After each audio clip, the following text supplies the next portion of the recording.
मुस्कान jail में बंद है। जेल के सुपरिटेंडेंट ने यह बताया कि दोनों को नशा मुक्ति केंद्र भेजा जाता है।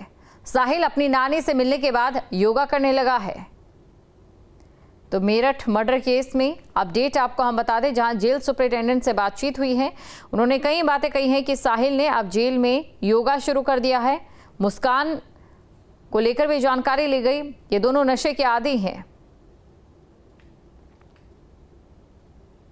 साहिल और मुस्कान हत्याकांड के बाद मेरठ की जेल में बंद हैं। तकरीबन 7 दिन बीत चुके हैं। हमारे साथ वीरेश राज शर्मा जी मौजूद हैं। सर, किस तरीके का बिहेव है इन लोगों का अभी की अगर बात की जाए, कितना बदलाव आया है पहले से? कारागार में नशा मुक्ति के माध्यम से और डॉक्टर्स की काउंसलिंग के माध्यम से और जेल के अनुशासन के माध्यम से दोनों में काफ़ी सुधार है। पूर्ण रूप से इनकी जो दिनचर्या जेल मैनुअल के हिसाब से होती है अन्य बंदियों की, उसके हिसाब से चल रही है। साहिल ने योग की क्लास अटेंड की है तथा वो प्रतिदिन योगा कर रहा है और उसकी नानी के मिलने के बाद काफ़ी हद तक उसको राहत है। अब वो जेल में पूर्ण रूप से शांत है। अच्छा, नानी से जो बातचीत हुई उसके बाद कुछ बताया किस तरीके का उसको आश्वासन मिला है, या नानी ने क्या क्या कही है?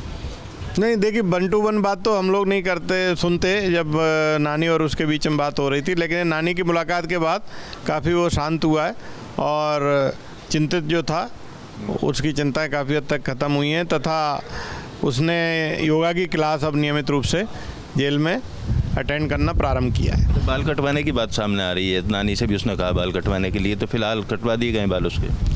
जी, जेल का पहला पार्ट होता है अनुशासन, उसी के तहत जेल में 2-2.5 फुट लंबे बालों का कोई मतलब नहीं होता, लेकिन उसने स्वयं ही अनुरोध किया था कि मेरे बाल जो है छोटे करा दिए जाएं। तो प्रत्येक हाथे में नाई कमान जाती है, तो उसने स्वयं ही उस नाई कमान से बाल कटवा लिए। शुरुआत के दिनों में जैसे जेल में आए, पहला दिन दूसरा दिन रहा होगा, तो किस तरीके का माहौल था इन लोगों का? अजीब सा कुछ किया? प्रारंभ में इनको पता नहीं था जेल की क्या प्रक्रिया होती है, तो साथ में रहने की मांग, आसपास रहने की मांग और कैसे जेल में रहेंगे।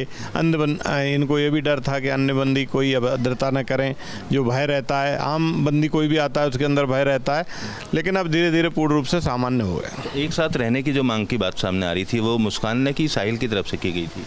नहीं, दोनों का ही कहना था हमें पास या साथ रख दिया जाए, क्योंकि उनको जेल की प्रक्रिया ही नहीं पता था कि जेल में महिला बैरक और पुरुष जेल का कोई संपर्क ही नहीं होता है। ये लगभग आधा पौन किलोमीटर दूर होते तथा वहाँ कोई जा ही नहीं सकता, ये पता नहीं था। जब प्रक्रिया बाद में पता चली तो दोनों संतुष्ट हैं तथा सामान्य रूप से दिनचर्या व्यतीत कर रहे हैं। जैसे साहिल की नानी मिलने आई, मुस्कान से अभी तक कोई मिलने आया है? नहीं, अभी तक मुस्कान की कोई मुलाकात नहीं आई है। यदि कोई मुलाकात आती है और अनुरोध करते हैं, कोई पर्ची लगती है और वो उसे करना चाहती है, तो हम नियमानुसार मुलाकात कराएंगे। नशे की आदत इन लोगों को थी, तो शुरुआती दिनों में मतलब रात में सो पाते थे, नहीं सो पाते थे, किस तरीके का बिहेव इनका रहता था? ये बात सही है, जिस व्यक्ति को नशे की आदत होती है तो विड्रॉल सिम्टम्स होते हैं और रात में सोने में परेशानी होती है, नींद नहीं आती है। बायोलॉजिकल क्लॉक भी, क्योंकि घर पर जब ये लोग रहे होते हैं, हो सकता है कि लेट सोते हों, लेट जगते हों, लेकिन कारागार में तो समय से सोना पड़ेगा और समय से जागना पड़ेगा। तो धीरे धीरे जेल का जो बायोलॉजिकल क्लॉक है उसके अनुसार ये लोग ढल गए और सामान्य रूप से नियमित दिनचर्या जो अन्य बंदियों के साथ है उसी तरह ये लोग भी रह रहे हैं। वीडियो जर्नलिस्ट संजय शर्मा के साथ अमित चौधरी, न्यूज स्टेट मेरठ।